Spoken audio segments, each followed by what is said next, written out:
असतानाही मोठ्या संख्येने गुंतवणूक येते दिसत नाही आंदोलकांकडून, पण त्यामुळे मुंबईवरती ज्या पद्धतीनं भार वाढतो आहे, ट्रॅफिक जाम झालेला आहे, या संदर्भात आपण काही मला असं वाटतं की आज सकाळी आंदोलक त्या ठिकाणी आलेले आहेत. श्री मनोज जरांगे पाटील हे उपोषणाला बसले आहेत. त्यांनी देखील सगळ्यांना आवाहन केलेलं आहे की आपल्याला नियमाने उपोषण करायचं आहे आणि सगळ्यांना सहकार्य करण्याचं आवाहन केलं आहे. शासनाची पण भूमिका सहकार्याचीच आहे, कारण आम्ही पहिल्या दिवशीपासून सांगितलं की लोकशाही पद्धतीनं एखादं आंदोलन जर चालत असेल तर त्या आंदोलनाला कुठलीच मनाई करण्याचं कारण नाही आहे. लोकशाहीमध्ये चर्चेतनं प्रश्न सोडवायचे असतात, आंदोलन त्याचा एक मार्ग असतो. त्यामुळे अशा प्रकारच्या आंदोलनाला जे काही सहकार्य पाहिजे ते सरकारच्या वतीनं आम्ही करतो. विशेषतः माननीय उच्च न्यायालयाने जे काही आदेश दिले आहेत त्या आदेशानुरूप त्या ठिकाणी सगळं सहकार्य चाललं आहे. हे खरं आहे की काही तुरळक प्रमाणात आंदोलकांनी काही ठिकाणी रास्ता रोको केला, थोडं ट्रॅफिक डिस्ट्रप्शन केलं, पण पोलिसांनी त्यांच्याशी चर्चा केल्यानंतर त्याही ठिकाणी आंदोलकांनी सहकार्य केलेलं आहे आणि त्या जागा मोकळ्या केलेल्या आहेत. पण अर्थात इतक्या मोठ्या प्रमाणात लोक आल्यानंतर काही ना काही ट्रॅफिकचं डिस्ट्रप्शन हे होत असतं. ते डिस्ट्रप्शन झालेलं आपल्याला पाहायला मिळतंय. अर्थात या सगळ्या गोष्टींमध्ये एकाच गोष्टीची खबरदारी निश्चितपणे घ्यावी लागेल की काही लोकच जरा वेगळ्या पद्धतीनं वागतात आणि त्यांनी मग संपूर्ण आंदोलनाला गालबोट लागतं. तर अशा प्रकारे कोणी वागू नये याच्याकडे लक्ष द्यावं लागेल. आणि मला असं वाटतं की श्री मनोज जरांगे पाटील यांनीही तशाच प्रकारचं आव्हान केलेलं आहे की कोणीही अलोकतांत्रिक पद्धतीनं किंवा आडमुठेपणानं या ठिकाणी वागू नये. शेवटी मी देखील सगळ्या आंदोलकांना हेच आवाहन करणार आहे, कारण आज त्या ठिकाणी जे काही चाललेलं आहे ते माननीय उच्च न्यायालयाने दिलेल्या निर्देशानुसार प्रशासनाला काम करावं लागणार आहे. आता हे काही शासनाच्या निर्देशाने नाही आहे, उच्च न्यायालयाच्या निर्देशाने प्रशासन काम करणार आहे. त्यामुळे प्रशासनावरही काही बंधनं त्या ठिकाणी जी काही उच्च न्यायालयाने टाकलेली आहेत ती त्यांना पाळावी लागतील. अर्थात त्या बंधनात राहून लोकशाही पद्धतीनं सगळं सहकार्य हे त्या ठिकाणी प्रशासनही करत आहे आणि सरकारचंही त्या संदर्भात कुठलंही वेगळं मत नाहीये. एक दिवसाची अट असताना सुद्धा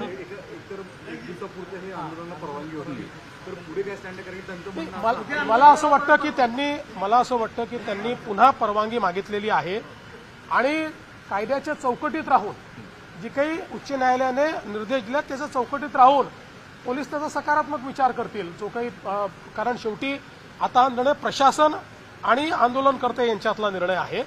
तर माननीय उच्च न्यायालयाने दिलेल्या निर्देशाच्या अनुरूप मला असं वाटतं की प्रशासन सकारात्मक त्या संदर्भातला विचार करेल आणि शेवटी या आंदोलनामध्ये ज्या काही त्यांच्या मागण्या आहेत त्या मागण्यांच्या संदर्भातही जो काही मार्ग काढता येईल तो काढण्याचा सरकारचा प्रयत्न आहे. आपल्याला माहिती आहे की आम्ही एक एम्पावर्ड कमिटी देखील तयार केलेली आहे. मंत्रिमंडळाची उपसमिती त्या ठिकाणी आहे. या उपसमितीला यापूर्वीच ज्यावेळेस ॲडव्हान्समध्ये काही मागण्या आल्या होत्या त्या मागण्या आम्ही अग्रेषित केलेल्या आहेत. तेही त्याच्यावर विचार करतायत. कायदेशीर मार्ग काढावे लागतील, नुसतं आश्वासन देऊन चालणार नाही. कायदेशीर मार्ग काढावे लागतील, संविधानात बसणारे मार्ग काढावे लागतील. तशा प्रकारचे मार्ग कसे काढता येतील असा प्रयत्न आहे. मी असेल, एकनाथराव शिंदेजी असतील, अजितदादा असतील, आम्ही संपर्कात आहोत. आम्ही समितीला सांगितलेलं आहे की त्यांनी त्या संदर्भात चर्चा करून आमच्याशी चर्चा करावी, जेणेकरून यातनं एक काहीतरी आपल्याला जो काही मार्ग काढता येईल तो मार्ग काढण्याचा प्रयत्न करू. शेवटी एकच आमचा प्रयत्न आहे की कुठल्याही परिस्थितीत दोन समाज एकमेकापुढे येऊन उभे राहिलेले आहेत अशा प्रकारची परिस्थिती महाराष्ट्रात उभी राहू नये. आणि म्हणून ओबीसी समाजालाही आपल्याला सांभाळावं लागेल, मराठा समाजालाही न्याय द्यावा लागेल. आणि शेवटी मी पुन्हा एकदा सांगतो की आपण हे सगळ्यांनी बघितलेलं आहे की गेल्या 10 वर्षामध्येच जेवढा काळ आमचं पहिलं युतीचं सरकार होतं, दुसरं युतीचं सरकार आणि आता तिसरं युतीचं सरकार, या काळातच मराठा समाजाला न्याय मिळालेला आहे. इतर कुठल्याही काळात मराठा समाजाला न्याय मिळालेला नाही. आरक्षण देण्याचं कामही आम्ही केलं आहे, सारथीचं कामही आम्ही केलेलं आहे, अण्णासाहेब पाटील आर्थिक विकास महामंडळाचं कामही आम्हीच त्या ठिकाणी करून उद्योजक तयार केलेले आहेत. आणि त्यासोबत पंजाबराव देशमुख निर्वाह भत्ता देखील आम्हीच सुरू केलेला आहे. परदेशी विद्यार्थ्यांना पाठवणं देखील आम्हीच सुरू केलेलं आहे. त्यामुळे या सगळ्या गोष्टी शिक्षणाच्या असतील किंवा वेगवेगळ्या असतील रोजगाराच्या, या सगळ्या आमच्या सरकारने त्या ठिकाणी केलेल्या आहेत. त्यामुळे मराठा समाजाबद्दल आम्ही सकारात्मकच आहोत. कुठल्याही प्रकारे मराठा समाजाच्या संदर्भात आमच्या मनात काही शंका नाहीये. या समाजाच्या पाठीशी आम्ही आहोत. पण त्याचवेळी काही लोक जाणीवपूर्वक हा प्रयत्न करतायत की हे कसं एस्केलेट झालं पाहिजे, कसे दोन समाज एकमेकासमोर आले पाहिजेत, कसं ओबीसी आणि मराठा असं भांडण लागलं पाहिजे. काही लोकांचे स्टेटमेंट सकाळी बघितले, त्यांचे प्रयत्न काय आहेत माझ्या लक्षात येत आहेत. पण त्यांना मी सांगतो, अशा प्रकारे आंदोलनावर पोळी भाजण्याचा प्रयत्न करू नका, तुमचं तोंड भाजेल. हे मला त्यांना सांगायचं आहे. शेवटी मुंबई, महाराष्ट्र, आपलं सोशल फॅब्रिक, या सगळ्या गोष्टी महत्त्वाच्या आहेत. आपल्याला एखादा निर्णय जो घ्यायचा असतो त्या निर्णयाचा दीर्घकालापर्यंत त्याचा परिणाम होत असतो. त्यामुळे अशा प्रकारचे निर्णय हे चर्चेतनं घ्यायचे असतात, सर्वसमावेशकतेनं घ्यायचे असतात. एकाला समोर करायचं, मग दुसऱ्याला नाराज करायचं, मग त्याला समोर आणायचं. अशा प्रकारचे प्यादे लढवणे, अशा प्रकारचे एकमेकासमोर लोक झुंजवणे हे या सरकारचं धोरण नाही. आम्ही त्यातनं प्रयत्नपूर्वक मार्ग काढतो. मनोज जरांगे पाटील यांचं शिष्टमंडळ आणि उपसमितीचं शिष्टमंडळ ह्या दोघांमध्ये एक सकारात्मक चर्चा व्हावी आणि सकारात्मक चर्चेमधून या गणेशोत्सव काळामध्ये, सणासुदीच्या काळामधलं आंदोलन एक कुठेतरी तोडगा निघावं या संदर्भात तुम्ही काय वैयक्तिक? निश्चितपणे मी आपल्याला सांगितलं की आपण त्याकरताच ही समिती तयार केलेली आहे. ती समिती त्यांच्या ज्या मागण्या आहेत त्या मागण्यांवर विचार करते आहे, त्याच्यानंतर चर्चा देखील करेल. जी काही चर्चा त्या ठिकाणी आवश्यक आहे ती चर्चा करून तोडगा काढायचा प्रयत्न करू. वेगवेगळ्या लेवलवर ही चर्चा होत असते. त्यामुळे आणि यापूर्वीही चर्चा एक प्रकारे कमिटीने सुरूच केलेली आहे, कारण मागण्यांवर कमिटीची एक बैठक देखील झालेली आहे. आणि मग त्यातनं कमिटीने वेगवेगळे म्हणजे त्या मागण्यांच्या संदर्भात कायदेशीर पोझिशन काय आहे. आता शिंदे समिती आहे, शिंदे समितीचा अभ्यास कुठपर्यंत आलेला आहे. शिंदे समितीला ऑलरेडी एक्सटेन्शन देण्याचा ठराव देखील या कमिटीने घेतलेला आहे. त्यामुळे असं नाही आहे की कमिटी काही करत नाही, कमिटी करतेच आहे. ही एम्पावर्ड कमिटी आहे. या कमिटीला शासनाचे सगळे अधिकार आहेत. ही कॅबिनेटची कमिटी आहे. कॅबिनेटच्या सब कमिटीला कॅबिनेट पुढे जावं लागत नाही. कॅबिनेटची सब कमिटी ज्यावेळेस एखादा निर्णय करते त्यावेळेस तो कॅबिनेटचा निर्णय म्हणजे मंत्रिमंडळाचा निर्णय मानला जातो. अशा प्रकारची एम्पावर्ड कमिटी आपण तयार केली आहे. त्यामुळे मला असं वाटतं की निश्चितपणे त्यातनं जो काही तोडगा काढायचा तो आपण काढू. मात्र कुठेही लोकांना त्रास होईल असं वागणं हे योग्य होणार नाही. त्यामुळे माझं आव्हान आहे की लोकांना त्रास होईल असं कोणी वागू नये. आम्ही आरक्षण घेतल्याशिवाय जाणार नाही, टोकाची भूमिका घेतल्यानंतर त्याच्यावरती काय उपाय करू टीका करताना पाहायला मिळते. गोळ्या झेलू पण आम्ही मागे हटणार नाही आणि उठणार नाही, अशी जी इतकी टोकाची भूमिका घेतली जाते. असं आहे की शेवटी चर्चेतनं मार्ग निघेल ना, चर्चेतनंच मार्ग निघत असतो. मला असं वाटतं की त्यांनाही माहिती आहे कायदे आहेत, व्यवस्था आहेत, समित्या आहेत.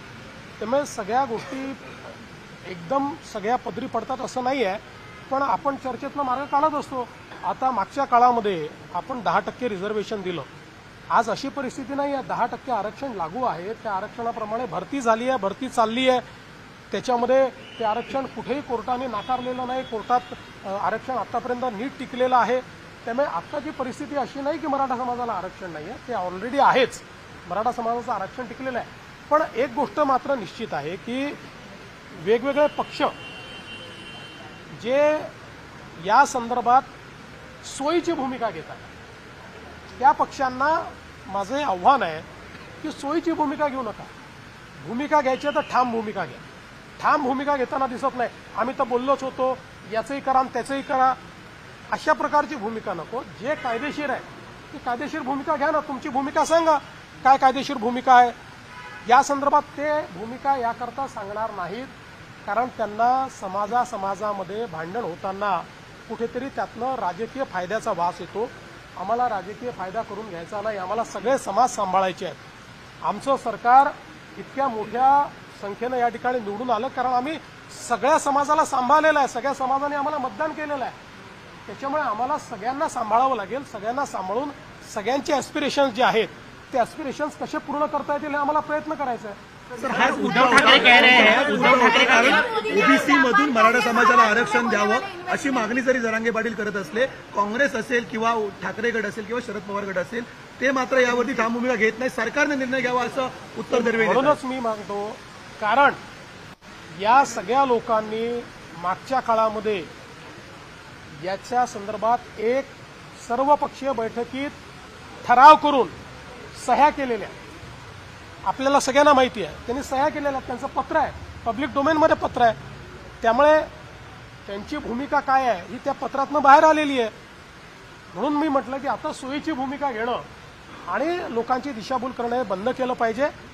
या ठिकाणी आपल्याला महाराष्ट्राचं सोशल फॅब्रिक हे कसं नीट ठेवता येईल, आपली सामाजिक वीण ही कशी नीट ठेवता येईल, हा प्रयत्न आपल्याला करावा लागेल. सर, उद्धव ठाकरे आरोप लगा रहे हैं कि यूज एंड थ्रो पॉलिसी के तहत पाऊस पुढील आहे सुरू झालेला आहे मुंबईमध्ये, त्यामुळे रेल्वे स्थानकांवर सध्या मोठ्या प्रमाणामध्ये हे आंदोलन करते. नाही, पण मला असं वाटतं की काही ठिकाणी आंदोलकांनी रस्ता रोको वगैरे केला, पण पोलिसांनी बोलल्यानंतर रस्ता त्यांनी रिकामाही केला.